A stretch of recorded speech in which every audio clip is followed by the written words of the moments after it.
Subscribe to Avas today. Click on the bell icon for latest national and international buzzing news.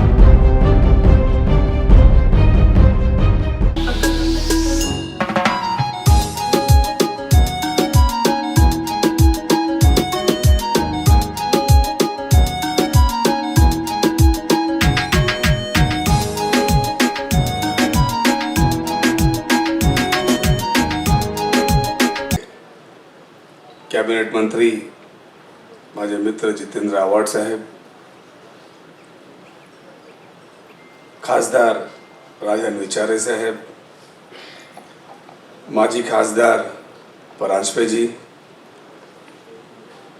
आता ज्यांनी मच्छीमारांसाठी मागणी केली असे आमचे आमदार शशिकांत शिंदेजी, विजय नाटाजी, तारिक साहब, प्रशांत पाटील साहेब, शीतल मात्रे, अनिल कौशिक, अशोक गावड़ेजी, विठ्ठल मोरेजी, संतोष शेट्टी साहेब, चंद्रकांत पाटीलजी, मनोहर गायकेजी, शिंत्रे मॅडम, संध्याताई नाईक मॅडम, शब्दुल अनिलजी, सगळे येथे उपस्थित नगरसेवक, माजी नगरसेवक, सर्व पक्षाचे, विशेष करून सेना, एनसीपी आणि काँग्रेसचे ज्येष्ठ नेते, कार्यकर्ते,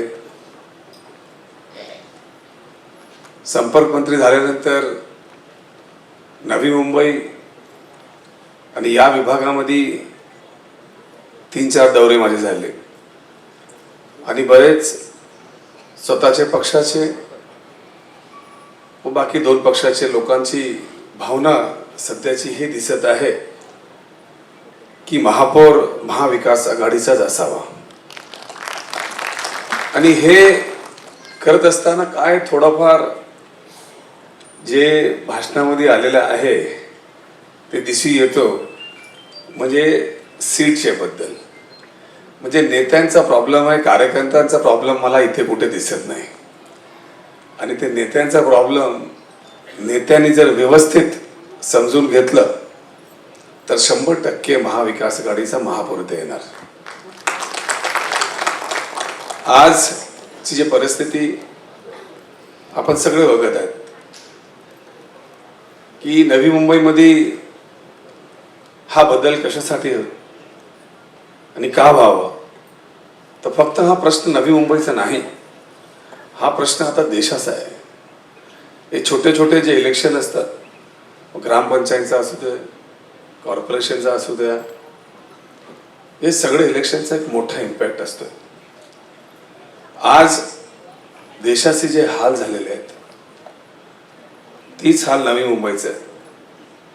जे भारतीय जनता पार्टीची जे संकल्पना आहे ते कुठेतरी नवीन काय योजना आणणं, नवीन ॲसेट क्रिएट करणं, डेव्हलपमेंट कसा व्हायला पाहिजे, शिक्षणाबद्दल काय स्टेप घेतली पाहिजे, कुठलाही डेव्हलपमेंट किंवा कुठलाही विचारधारा इम्प्रूव्हमेंटचा दिसत नाही या देशामध्ये.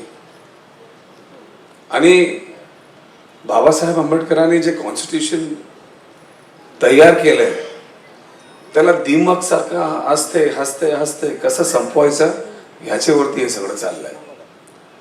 आज समजून जर तुम्ही बघितलं तर गेल्या 6 वर्षांमध्ये फक्त कॉन्स्टिट्यूशनला कसं डॅमेज करता येईल सिस्टमॅटिकली ते सुरुवात केलेली आहे.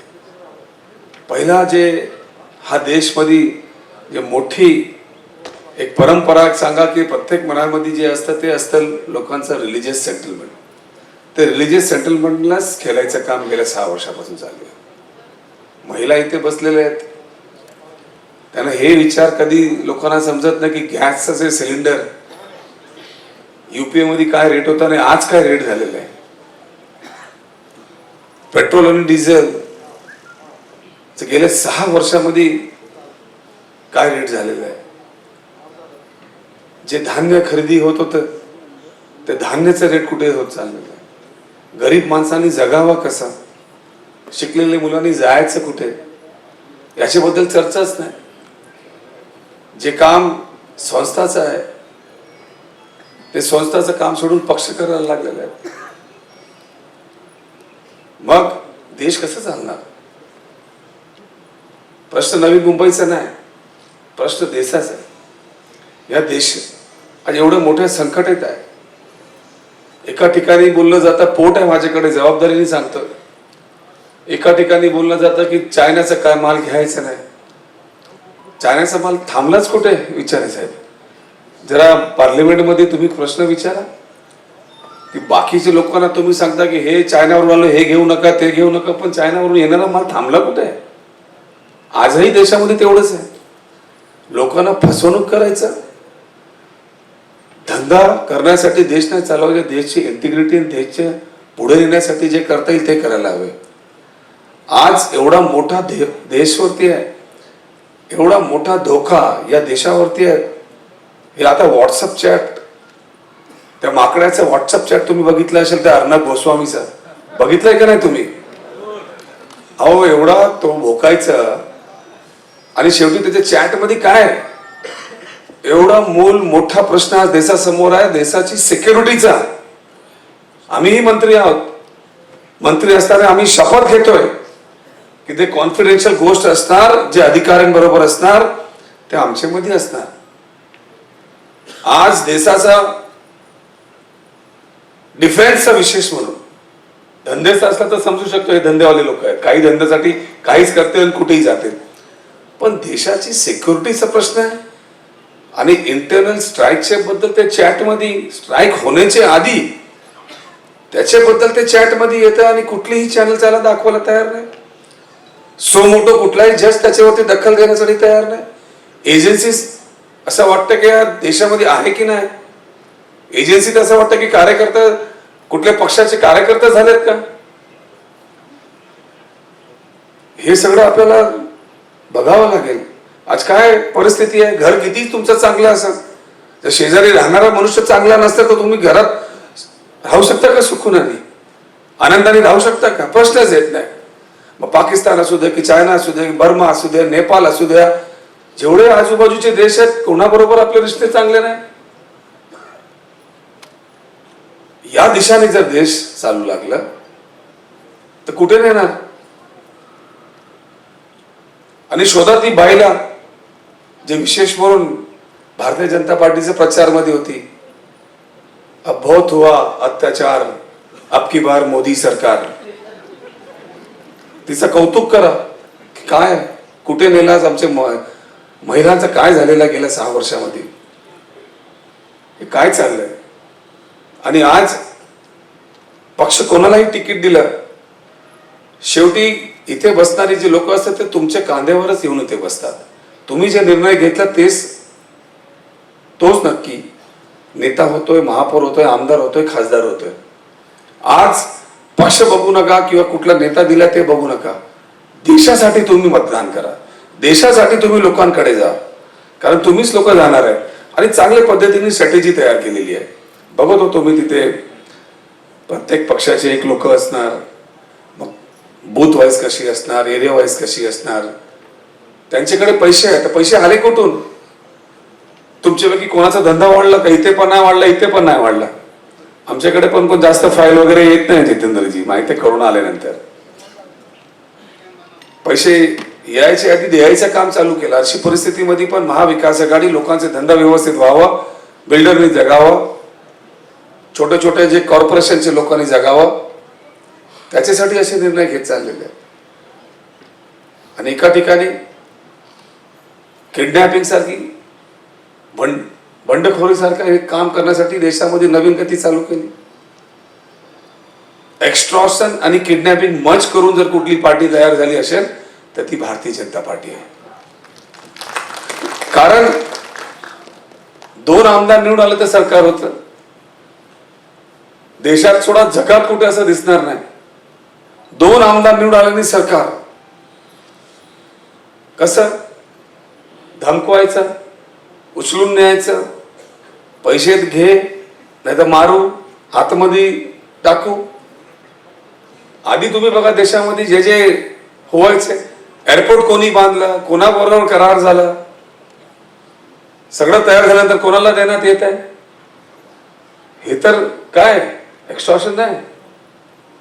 एका कंपनीने स्वतःचा एअरपोर्ट घेतलं, कायद्याने घेतला, टेंडर कडून घेतला, एअरपोर्ट चालतोय आणि अचानक नवीन कोण येतोय आणि रातोरात एग्रीमेंट चेंज का?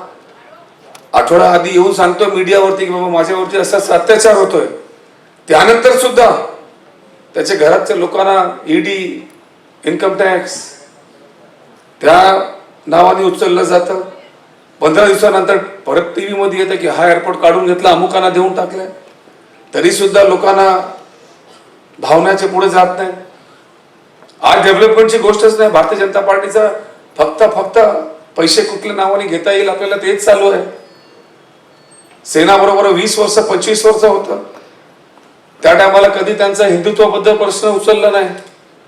आज चांगले कामाला लागले, चांगली महाविकास आघाडी चालली आहे, तर त्यांना ते हिंदुत्वाचं सबक द्यायला चालले. ज्यांचे बोटी पकडून या महाराष्ट्रात तुम्ही चालले त्यांना संपवायचं काम केलं तर तुम्ही तर देशला 100% संपवणार, प्रश्नच येत नाही. एक मागणी शिंदेसाहेब आपण केली, फार योग्य मागणी आहे आणि खरी वस्तुस्थिती आहे की मुंबईमध्ये संख्या वाढलेली आणि जिथे जे मत्स्य विभागाची कामं आहेत, फिशरीजची विशेष करून, आपल्याला मी फक्त माहिती करता सांगतोय की गेल्या 5 वर्षामध्ये ज्या पद्धतीने या मत्स्य विभागाचा वाट लागली ते मी सांगू शकत नाही. आपली जे प्रोडक्शन होता, जे प्रोडक्शन मरीन मध्ये होता आणि जे प्रोडक्शन इनलँड मध्ये होता, इनलँड मध्ये तर कमीत कमी 35,000 टन कमी झालो आपण 5 वर्षांमध्ये. जे राज्यामध्ये आज किनारपट्टा आपल्याकडे 720 किलोमीटरचा, इंग्लंडचा एवढा पोटेन्शियल आहे. ज्या राज्यामध्ये समुद्र नाही, ज्या राज्यामध्ये नदी नाही, त्यांनी प्रकल्प उभा केली, त्यांनी पुढे कसं आपल्या राज्याला नेलं. आणि आपण आपल्याकडे सर्व देवाच्या कृपाने या राज्यामध्ये सगळं काय, इंग्लंड पण आहे, नद्या आहेत, धरणं आहेत, सगळे आहेत. हे असताना सुद्धा कुठे, आणि म्हणूनच जे आपण आज जे मागणी केलेली आहे ती योग्य मागणी आहे. आणि इकडचे प्रश्न घेऊन आमचे कौशिक साहेब वारंवार माझ्याकडे येतात आणि गेल्या 10-12 वर्षामध्ये जे जे या खात्यामध्ये करायची गरज होती, विशेष म्हणून कायदे होते, कायद्यामध्ये अंमलबजावणी करण्याची ताकद नव्हती, अधिकाऱ्यांकडे काय हेच नव्हतं, ते सगळं चेंज करण्याचं काम चालू आहे. प्रशासन बद्दल, एलईडी बद्दल ते कारवाईसाठी तर जबरदस्त आपण एकमेव राज्य असणार हे खात्रीने सांगतो की जे आपण आता कायदा करतोय, कोणाची हिंमत बेकायदेशी काम करणारा या महाराष्ट्रात नसणार.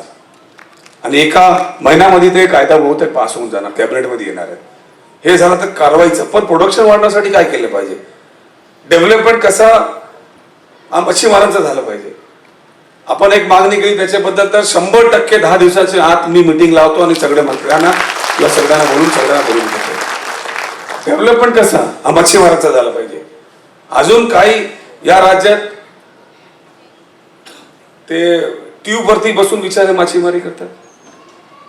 PMS साठी एवढा मोठा हवापाव केला भारतीय जनता पार्टीने. 18,000 कोटी आम्ही जे मच्छीमारांना देणार आहेत. महाराष्ट्रात किती येणार, महाराष्ट्रात 5 वर्षासाठी 300 कोटी, अशी परिस्थिती आहे. म्हणजे तुम्ही दाखवायचं चित्र वेगळं, म्हणजे बोलण्यामध्ये हे भारतीय जनता पार्टीपेक्षा पुढे कोण जाणार नाही. सगळे तयार असतात, माजलेले बोलणारे लोकांनाच ते उचलतात. टीव्ही वरती पण बघा, एक तर अँकर त्यांच्या बरोबर असतोय आणि एक दुसरा उचलून आणतोय. म्हणजे शशिकांत जी सारखे कोणी गेलं तर त्यांना 2-2 लोकांना एका टायमाला उत्तर द्यावं लागेल, कारण स्पोक्स पर्सन असते, बघतो मी त्यांना. अशी परिस्थिती आहे. पण शेवटी अंग्रेज असताना हेच चालू होतं. त्या टायमाला पण त्या कार्यकर्त्यांनी, या देशाच्या लोकांनी आपल्या खांद्यावरती देशाला आझाद करण्यासाठी जे निर्णय घेतला होता, ते निर्णय परत देशाला वाचवण्यासाठी तुम्हाला घ्यावा लागेल, अशी परिस्थिती या देशामध्ये आहे. आणि विशेष करून आम्ही सर्व इथे व्यक्तिगत येऊ, इथे आम्ही सगळे बसूया, 2-2, 3-3, 4-4, 5-5 कॉन्स्टिट्युएन्सी मध्ये जाऊया. पैशाचा खेळ ते करणार की नवीन काय नाही, आपण परत ते बोलण्यामध्ये योग्य नाही. पण त्या पैशाला पायाखाली ठेवून आपला कॉन्स्टिट्यूशन कसा वाचवायचा त्याच्यासाठी आपण उभा राहू. लागेल ते करू, हरकत नाही, पण लढा असा लढू की त्याचा इतिहास झाला पाहिजे. ज्यांना आपण आता वंदन केलं त्यांच्यासारखा लोक केलं. जर असंच मुघलांसमोर जर ठेवलं असतं आपले तलवार, तर इतिहास कधी घडलं नसतं, महाराष्ट्रात कधी आपलं हे मिळालं नसतं. एक छोट्याशा गावावरून येऊन जर आपण इतिहास करू शकतो, या महाराष्ट्राची ती तुम्ही हिस्ट्री आहे, त्याला फॉलो करायचंय. शेवटी पैसे या नावा या पक्षातूनच कर. जे मनुष्य आपल्या पक्षाचा होऊ शकत नाही, मला वाटत नाही का तो आपल्या शहरासाठी काय करू शकतोय. व्यापार करणारा मनुष्य व्यापारी असतोय आणि अशा व्यापारीला त्याची जागा दाखवण्याची जबाबदारी आज या तिन्ही पक्षाच्या कार्यकर्त्यांची आहे.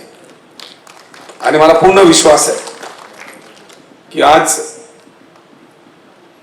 आपल्या सगळ्यांबरोबर मला 2 शब्द बोलायची संधी मिळाली. जास्त इकडचा इतिहास मला माहित नाही. मला बोलत होते शिंदे साहेब की इथे सुरुवातीला काय झालं, काँग्रेस पक्षातर्फे काय झालं, एनसीपी पक्षातर्फे काय झालं, सेना पक्षातर्फे काय झालं. पण हे शोधत असताना भारतीय जनता पार्टीने गेले 5 वर्षामध्ये इथे काय केलं ते मला दिसत येत नव्हतं. मुख्यमंत्री असताना काय विशेष या नवी मुंबईसाठी केलं पाहिजे होतं असं तर मला काय दिसत नाही. आणि शेवटी काय केलं भारतीय जनता पार्टीने, किडनॅपच करून नेलं ना. शेवटी हेच है ना. तो मेरी सिर्फ जाते जाते आप लोगों से यही गुजारिश है कि अगर इंसान अपनी हौसले बुलंद कर ले और इंसान अगर यह सोच ले कि भाई मुझे ये जंग जीतना है, तो सबसे पहले अपनी कश्ती डुबो दो. कश्ती डुबो के आप जंग करने जाइए, या तो आप जंग जीतेंगे या जंग मरेंगे, तीसरा कोई रास्ता ही नहीं होता. तो भागने का रास्ता पहले खत्म कर दो, उसके बाद आप चलिए. मुझे पूरा विश्वास है कि आने वाले दिनों में यहाँ पे महाविकास आघाड़ी का जो है वो मेयर बैठेगा.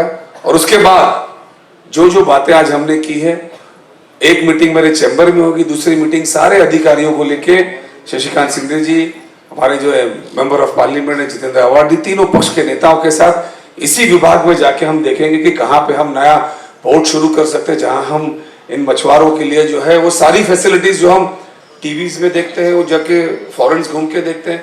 स्टोरेज कैसे, कोल्ड स्टोरेज कैसा दिया जाए, उसके बाद में उसको बेचने के लिए किस तरीके से ट्रांसपोर्टेशन से कनेक्टेड किया जाए, जो इंपोर्टर एक्सपोर्टर है उसको किस तरीके से यहाँ पे मिलाया जाए, ताकि सोच सक्षम हर जिला में अगर इस तरीके से मार्केट होगी तो हमारा ये मच्छीमार जो काम करने वाला है आज इस गरीब परिस्थिति में नहीं रहेगा. कम से कम वो उस ट्यूब में बैठ के धंधा नहीं करेगा. आज बाहर के ट्रॉलर आके हमारे यहाँ से मच्छी मार के ले जाते हैं.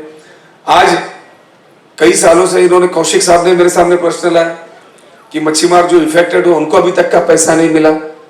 मैं आपको बड़े जवाबदारी से कहता हूं कौशिक साहब, जितने लोगों को पैसा नहीं मिला, चाहे जो हो जाए, महाविकास आघाड़ी के पास भले केंद्र सरकार पैसा ना दे, केंद्र सरकार से आज हजारों करोड़ हमारे को आना बाकी है, लेकिन हमारे मच्छीमारों के साथ कोई गलत नहीं होगा.